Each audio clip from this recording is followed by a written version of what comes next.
আমার মায়ের একটা আলমারির শখ ছিল, স্টিলের আলমারি। দুপাল্লার আলমারির একপাশে শাড়ি ঝুলিয়ে রাখা যাবে।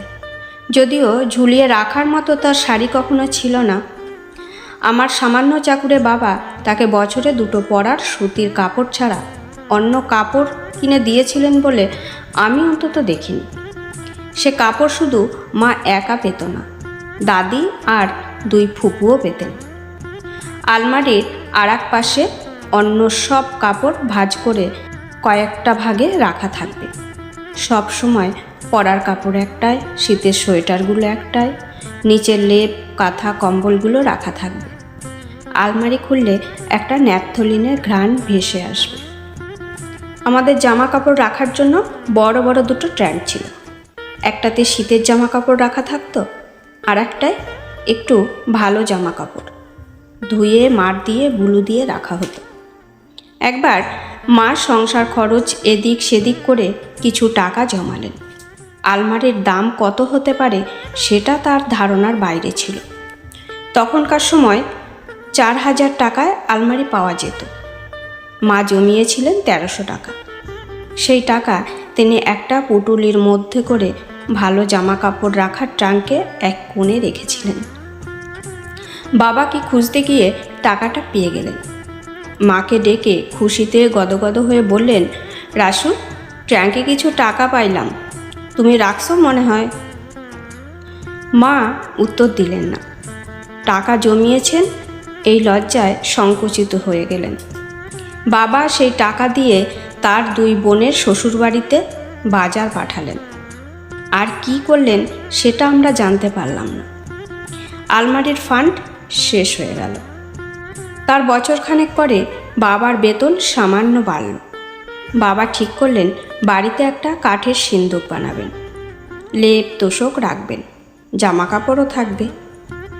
মা ক্ষীণস্বরে বললেন, সিন্দুক তো এখন কেউ বানায় না, একটা স্টিলের আলমারি কেন? ফুপুরা হা হা করে হেসে উঠল। মাটির মেঝে আলমারি রাখবা কেমনে, সিন্দুকই ভালো। মা হাল ছাড়লেন না। সিন্দুক সেই আরও 30 বছর আগে বানাতো সবাই। সিন্দুক আর আলমারির যুদ্ধে বাবা শোকেস কিনে নিয়ে এলেন। আমরা সবাই মহা খুশি। আমাদের বাড়িতে একটা শোকেস আছে। জলপিপার উপর শোকেস বসলো। শোকেসে আমরা জামা কাপড় রাখতে শুরু করলাম। মা কিছু বললেন না অবশ্য। বাবা মাকে ঢাকায় নিয়ে এসেছি। আমাদের দু বোনের বাসায় তারা ইচ্ছে মতো থাকেন। মায়ের জন্য বড় একটা আলমারিও কিনেছিলাম, কিন্তু মা কেমন যেন নিষ্প্রিয়ভাবে দেখলেন, তেমন উৎসাহ দেখালেন না।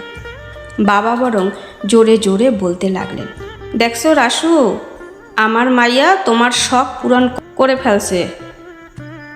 আমি পারি নাই তো কি হয়েছে? অদ্ভুত বিষয়, এখন আমি বাবার মেয়ে হয়ে গেলাম, অথচ সেদিন কলেজ পাশ করে খুলনায় ভর্তি হতে চেয়েছিলাম। সেদিন বাবা সহ সবাই মাকে বলেছিল, তোমার মেয়ে আরও পড়তে চায়, জর্জ ব্যারিস্টার বানাও তারে। আল্লাহ দিয়া মাথায় তুলছ, মাইয়া যুবতী, শাসন করতে হয়, ঘরে রাখতে হয়, এরপর দেখবা পাখনা গজাইবে। মা কিছু বলেননি সেদিন। ছুটি ছাটায় বাড়ি গেলে নিজের জমানো 400-500 টাকা লুকিয়ে হাতে দিয়ে দিতেন। বাড়ির অন্য সকলের ভাবখানা ছিল যেন সংসারে যা কিছু সমস্যা হবে সব কিছুর পেছনে বুঝি মায়ের হাত। কোনো কিছু খুঁজে পাওয়া যাচ্ছে না, মা রাখেনি ঠিক করে। কেউ অসুস্থ, মা খেয়াল রাখেনি। কিছু এলোমেলো, মা গোছায়নি। আমাদের বাড়িতে মা ছিলেন সবচেয়ে অবহেলিত মানুষ। যেন তার কোনো ইচ্ছে নেই, তার খিদে নেই, তার পছন্দ নেই, তার শখ নেই।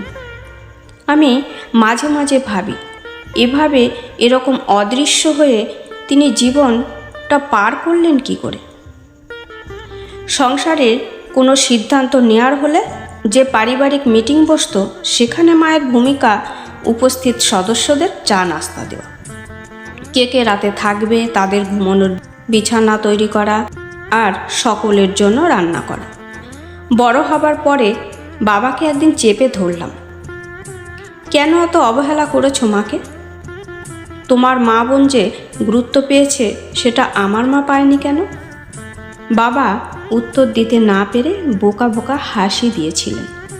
আমার সংসারে আমি অবশ্য অদৃশ্য হয়ে থাকি না, বরং সব বিষয়ে নাক গলায়, নিজের মতামত দিই, নিজের পছন্দ অপছন্দ জোর গলায় বলি। আমার মেয়ের কোনো সমস্যার জন্য তীর আমার দিকে তাক করা হলে আমিও সেটা ঘুরিয়ে সবার ভুলটা দেখিয়ে দিই। আমার মা সব দিয়েও নিজে অদৃশ্য হয়েছিলেন, আমি সেটা কখনোই করব না।